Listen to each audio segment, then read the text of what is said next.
हरछठ व्रत कथा। यह व्रत षष्ठी तिथि को मनाया जाता है। इस व्रत को ललई छठ, हरछठ, हलछठ आदि नामों से पुकारा जाता है। इसे हल षष्ठी, बलराम जयंती के नाम से भी जाना जाता है। यह व्रत संतान सुख की प्राप्ति के लिए किया जाता है। हरछठ की कथा इस प्रकार है।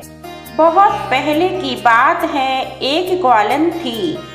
उसका प्रसव निकट था। वह दूध दही बेचने नगर की ओर निकल पड़ी, परंतु बीच रास्ते में उसे तीव्र प्रसव पीड़ा हुई। तब उसने एक झरबेरी की ओट में अपने प्रसव को पूर्ण किया और एक अत्यंत सुंदर बालक को जन्म दिया। ग्वालिन बालक को झरबेड़ी में ही छुपाकर ग्वालिन दूध दही बेचने के लिए नगर की ओर चल दी। प्रारब्ध से उस दिन हरछठ थी। उसने झूठ बोलकर मिश्रित दूध दही हरछठ व्रती स्त्रियों को बेच दिया। उधर एक किसान हल जोतने के लिए अपने खेत पर आया। हल जोतते समय उसके बैल बिदक गए और हल का फल बच्चे के पेट में घुस गया। यह देखकर वह किसान घबरा गया। फिर भी उसने हिम्मत करके बेरी के कांटे से पेट को सिल दिया और उस नवजात शिशु को वहीं रख दिया।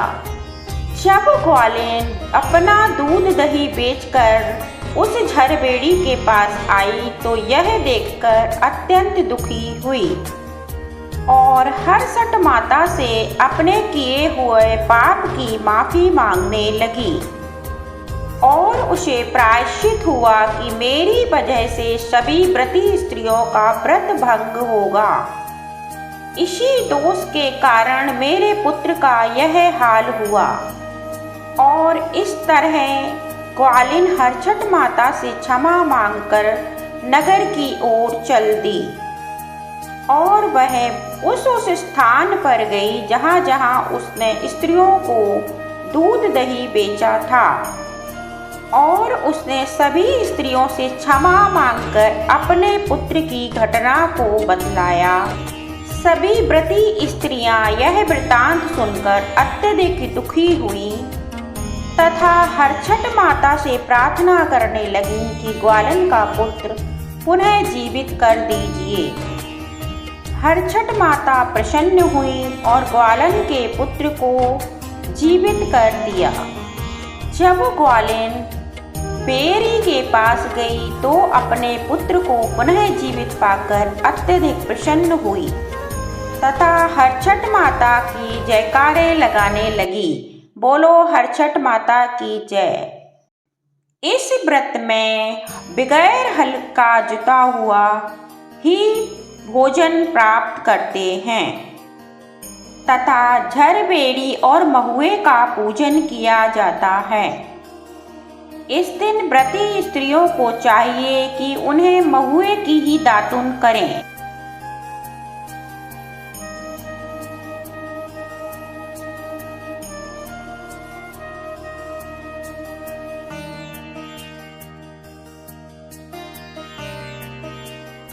बोलो हरछठ माता की जय, हल षष्ठी माता की जय।